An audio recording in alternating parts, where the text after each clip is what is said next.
This is KTN News.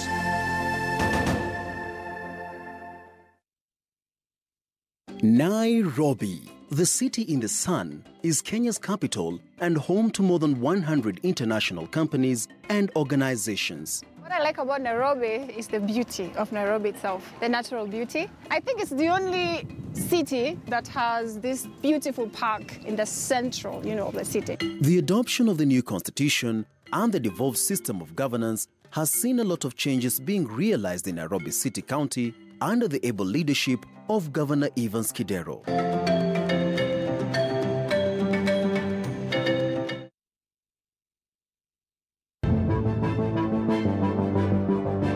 Here on KTN Business Today, we endeavor to unpack for you not just where your money is coming from, but also where your money is going. The story as it unfolds, including what's happening in the logistics business, but also unpack the macro and microeconomic factors that are shaping your entire sector. A tax body can be created to curb on illicit financial flows. Catch the very latest with the captains of industry. Trade inside the East African region is now in the neighborhood of 26%. The latest in innovation and technology. We've shipped to 47 countries. And award-winning stories in agribusiness, where farmers put their resources together is changing lives. Entrepreneurs from this industry still ensure to make tasty and affordable food to meet their customers' needs. And of course, not to forget stories from the Nairobi Securities Exchange. This is the show that gives you the very insights into the world of unique business ventures.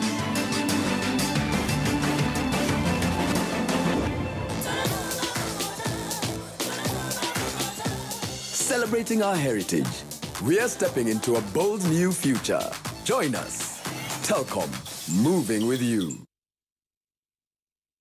Gospel musician is at it again. Are there baggage-free men in this town? Tar, tint, scratch that. Light skin or dark skin? Do you know the signs to look out for when you're about to get dumped? Is your Mr. Right in jail or married? Catch all the juicy entertainment stories in the newly upgraded fast-loading SDE app. You can now personalize your experience, read stories offline, watch videos, and share with your friends. Get your free app now from the Google Play Store. Experience it now. This is KTN News.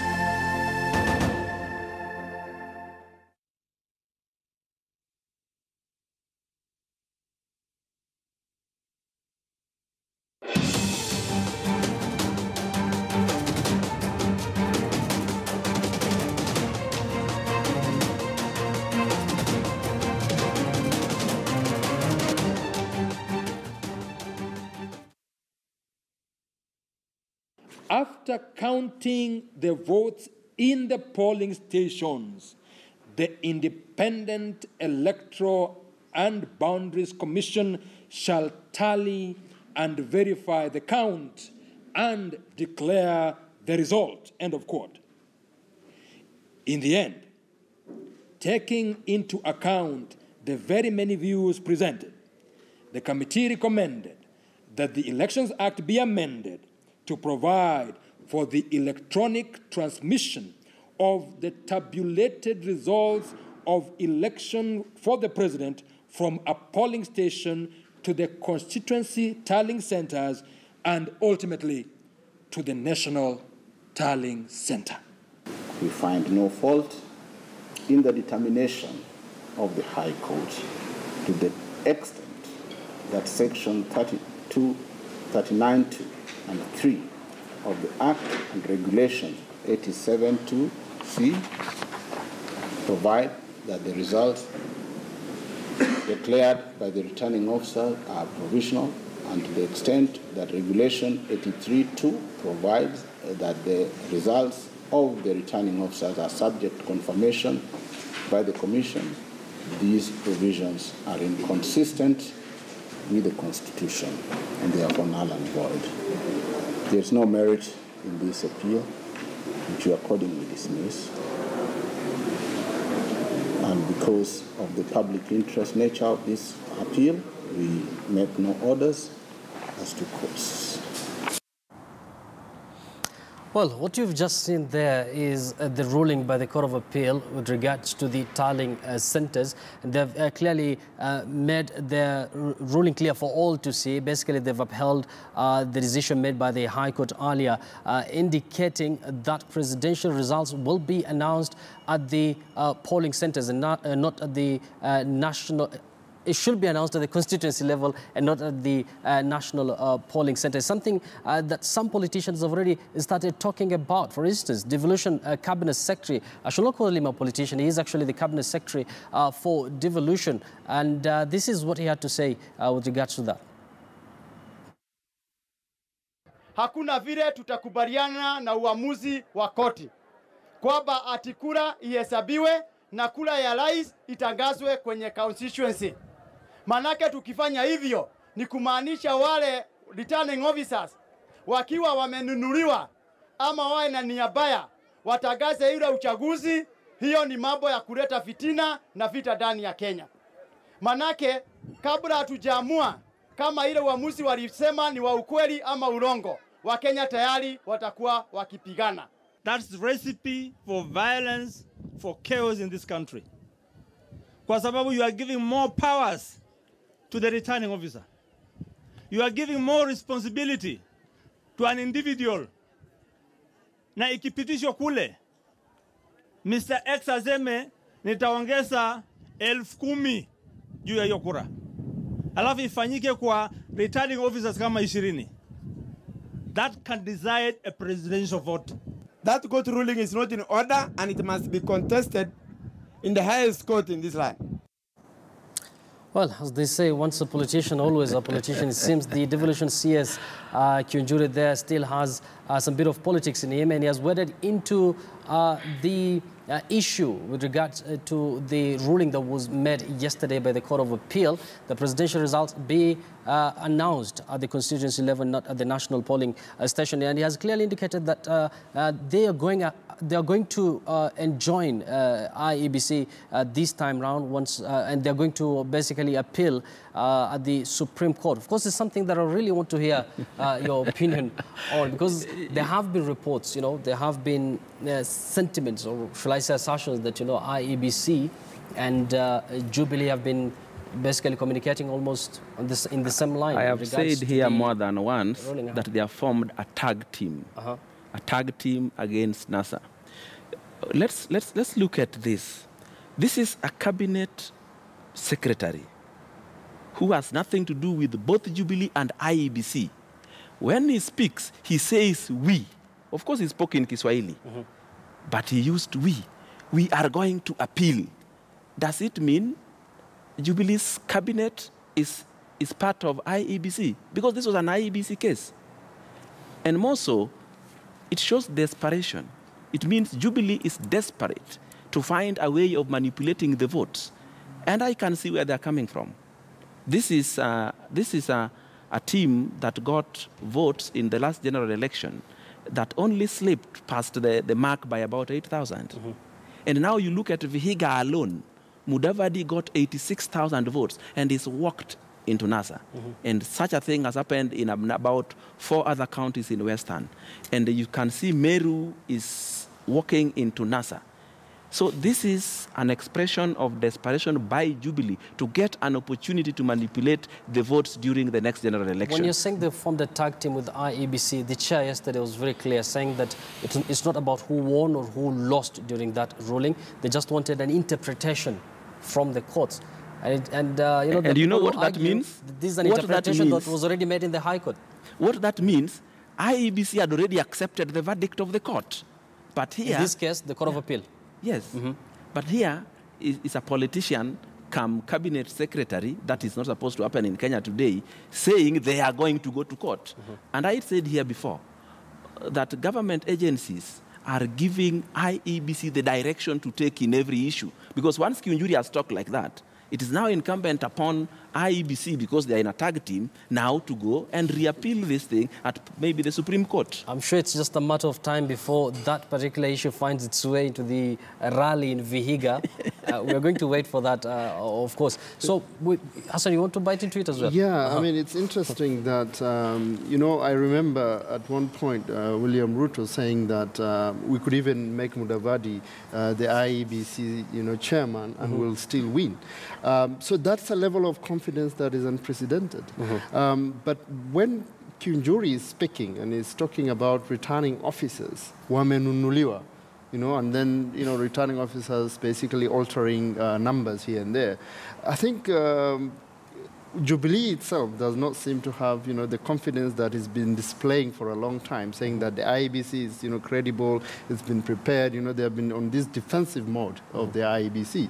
But, you know, I mean, coming again and saying that actually, wait, you know, returning officers could be compromised is you know, casting aspersions on the IEBC, saying that they are not, because returning officers are part and parcel of the, you know, IEBC structure. So when you say, you know, returning officers can be compromised, essentially you're saying, you know, IEBC itself is compromisable. And why should anybody trust such a body? I would like to hear your view on this, Wakili. First of all, what is the next plan of action from IEBC? Do you think they're going to appeal? And if they're going to appeal, do you really think they're going to have Jubilee on their side? Now, let me take you through this case very briefly and very basically. Yes. This matter came from the High Court. And Justice Odunga made some pronunciations on the way forward on this issue. And for some reasons, it was against the IEBC. And then IEBC felt that they should still appeal against this decision. So they went to the Court of Appeal and set a 3-bench judge to hear this matter. And the Court of Appeal has pronounced itself on this very issue.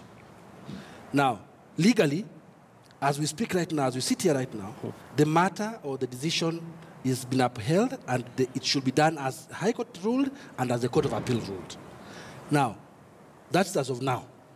Nothing stops IEBC from appealing or going further to the Supreme Court, because they can still go to the Supreme Court for proper determination to overrule what the Court of Appeal has decided.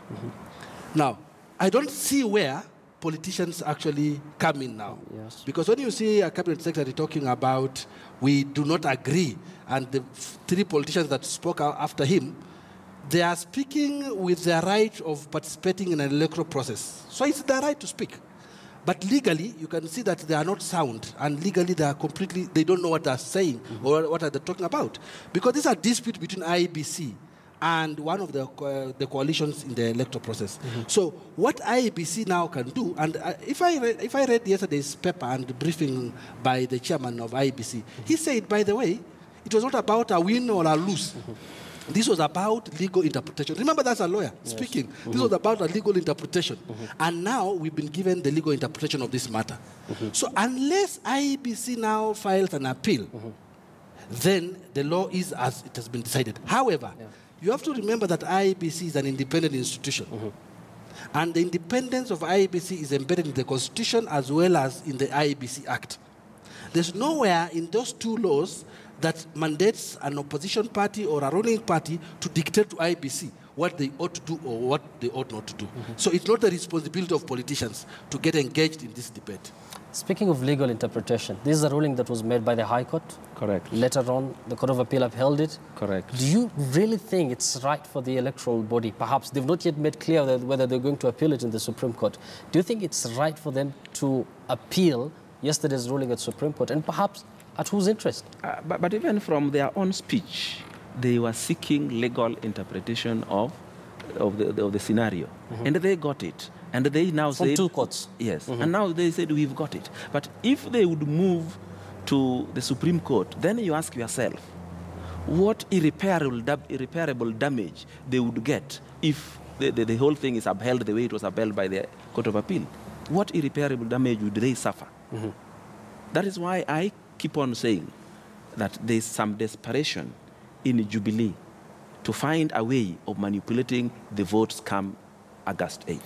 That is the position I hold now, and I've held it in the past. Because also you notice that the people who are talking of appeal, none of them belongs to IEBC. They are politicians, they are Jubilee members of the cabinet. It means there's a team here, the government, the Jubilee politicians, have all ganged up with IEBC against NASA. Yeah. So this is the kind of scenario they are painting in Kenya today. And as you can see, Jubilee is under siege from all angles.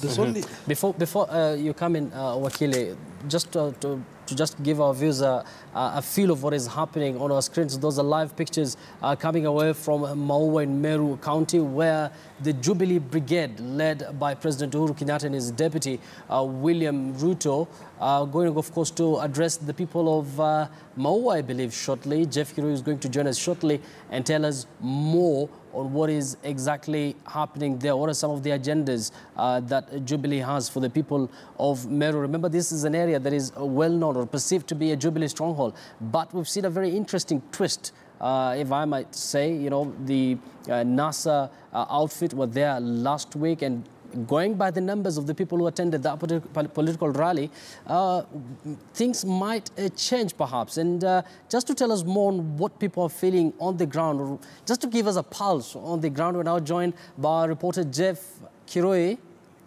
Actually, it's a phone link by Kiarie from Thika. Now, Kiarie, what more can you tell us? Okay, my complaint is this. The panel you are holding in your KTN. Okay? Yes, Kiarie, go on. Yes. My reservation is this. The people you keep on fanning on your KTN news, they are just one-sided people. Why should they be one-sided? You have to be neutral in whatever we do in our country. Okay? Kiarie, I got you loud and clear. The panel you hold in your KTN news, they seem to be one-sided people. Most of the time, I don't know why, because I've been following you for a long time. But, yeah? Yes, Kiarie, go on, please. The people you hold in your panel, they are not neutral.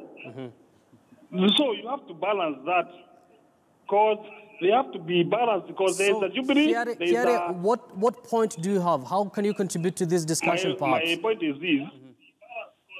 There's a Jubilee and there's a... How I can convince this? Okay, I think we have a problem with that, but Kiarie, clearly they're raising some kind of, you know, it doesn't feel like, you know, the panel here is in support of Jubilee. Of course, we don't have to support any side. We're just analyzing what is happening in the country as far as yesterday's ruling is concerned. But unfortunately, we didn't get his question or comment on that. But you've seen the pictures there from Meru, you know, huge crowd once again. And we had agreed last time, was it on Saturday, that, you know, basically crowds don't translate into votes. But you've seen the mood on the ground there. It seems the president is trying to gain ground in Meru again? One thing you need to know about Kenyans, we have too many unemployed people. People who at any given time have nothing else to do than to look for the nearest and cheapest entertainment. The presence of a president with a large motorcade of some of the cars they have never seen in their lives, they will always come. They will always come to see what is going on, to hear if there would be anything new, and so on. But these crowds are not necessarily the candidate's crowd.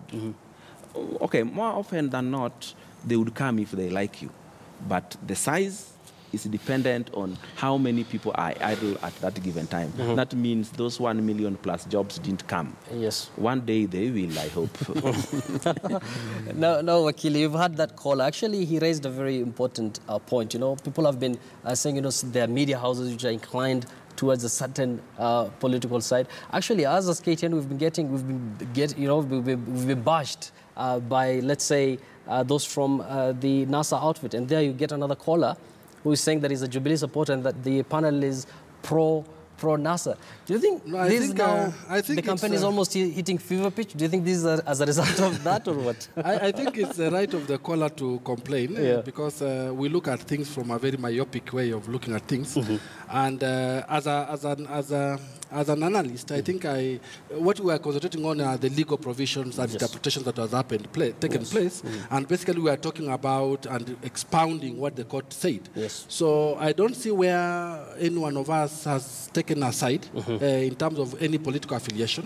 I don't think so. I think what we're just doing is analyzing things as they are. I think people, Hassan, are used to seeing political leaders coming on national television and taking sides very clearly, and they're yet to get used to pundits or political analysts talking about certain, stories. Do you think it's about time? Do you think there's a problem with the Kenyan voter? I mean, the basic Kenyan voter obviously is a very, emotional creature, and ethnically motivated at that, for that matter.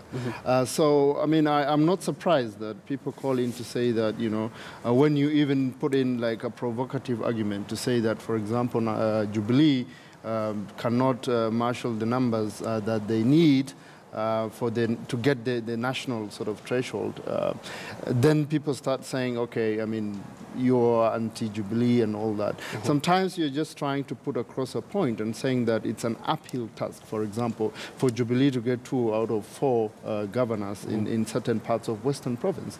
And we, as objective observers and analysts, then it's incumbent upon us to show people through statistics and historical trends that actually it would be really hard for this particular candidate to basically marshal voters in a particular region. And I think that's what sometimes a basic Kenyan voter will translate as being biased. Of course, and in our pursuit of being fair, we're covering both the 2 main protagonists, that is the NASA outfit. They are in Vihiga. We're going to get live pictures shortly, but the pictures you're seeing on the screen right now are from the Jubilee rally, or they're preparing grounds for a Jubilee rally in Mau, and Jeff Kirui is going to join us shortly and tell us more on what is happening there. Now, Widi, if I can just bring you in here.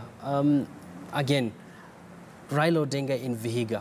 Yes. And we expect the president tomorrow again. So do you think this will bring some sort of conflict among the people of Vihiga, or do you think to just go ahead and help them make their final decision? Vihiga is not going to change. I only wished somebody had advised the president to invest where there is return. Even in marketing, you don't start going to Northeastern and trying to sell pork sausages. Nobody will buy even if you go there 26 times. The Kenyan voter is dependent on who is our man. And they like rewarding and punishing. If they have chosen to reward Raila Odinga, they won't care where Uhuru is going. If they have chosen to punish Uhuru, they wouldn't care who replaces Uhuru. Fortunately for now, they have Raila to replace Uhuru. And Uhuru can only be punished. He can't be rewarded because he's been a person we call the defending champion. That is why even when we talk here, we seem to be against him. That happens in every game. The defending champion, everybody is against the defending champion because you can find what he did not do correctly. And that is democracy. What he has done before.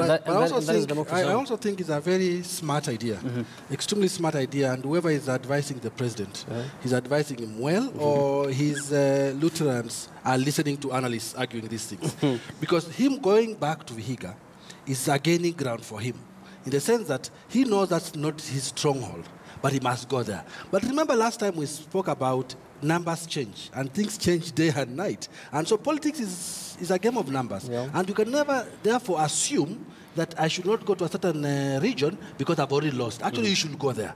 Remember the legal requirement you talked about, which he must get? So it's a very important thing that, and I must actually give him credit. It's a very important thing to shift base, to go to Vihiga and try to consolidate and see how much can he get in that kind of region. As far as yesterday's ruling is concerned, again, I'll just go back to the caller from Thika because he will form like a good example for us. People tend to see this like a partisan kind of ruling.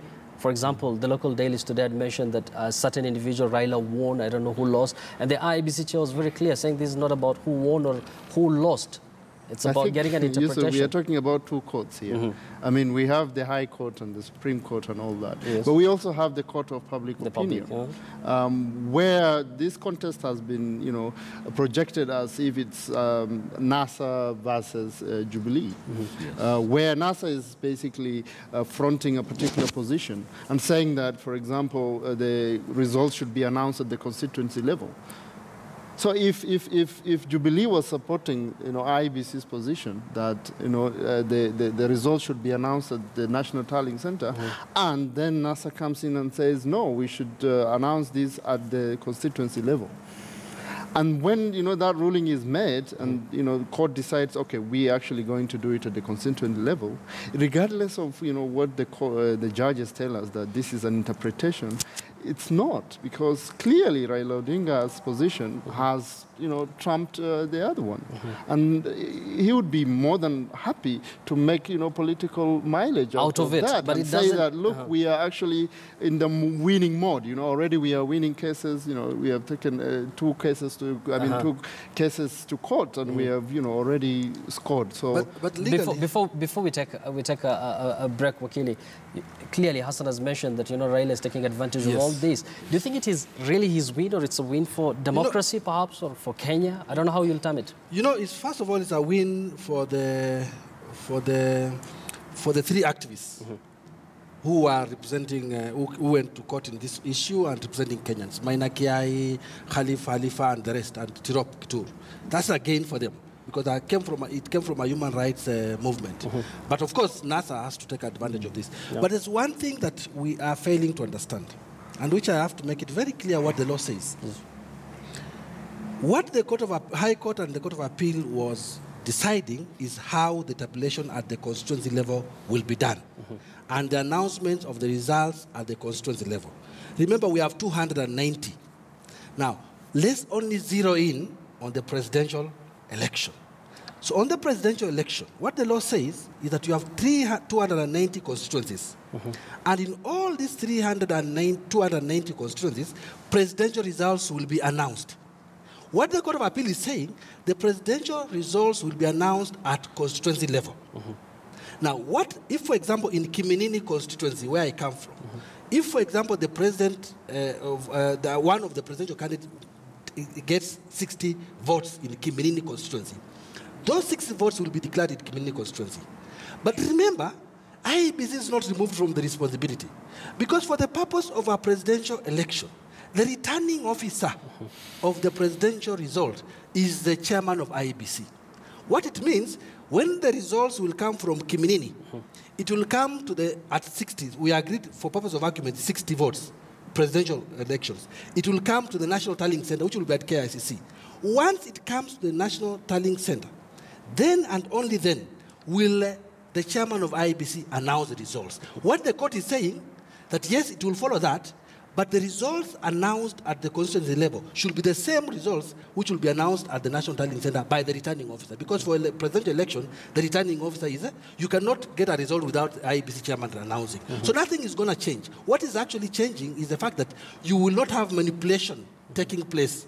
That in Kiminini constituency, we announced that, for example, Uhuru Muigai Kenyatta gets 60, and then at the National Tallying Center, he gets 65, in the process of verifying and all that. But remember, before you finish that, remember one thing. The law is very clear in terms of each polling station, how many registered voters are there. It says each polling station, 700 registered voters will be there. So there will be an issue of confirming that you don't get more presidential results coming from a constituency and being announced by the chairman. So it's an issue of just tying in the loose ends. But at the end of the day, that's what the law now says. I think people have heard you loud and clear. I'll come to you shortly, Mr. Widi. I'm sure you're itching. You want to comment on that. Well, if you're just joining us, this is the campaign edition of Choice 2017, where we are on the campaign trail, making sure that you don't miss anything as far as the political rallies are concerned. President Uhuru Kenyatta is in Meru, is going to shortly address people in Maua. And NASA, together with their leader, that is former Prime Minister Raila Odinga, are in Vihiga County. Duncan Hamba is going to join us shortly and tell us more what is happening there. But first, let's take a very short break, but we have a lot lined up for you within this program, so don't go too far.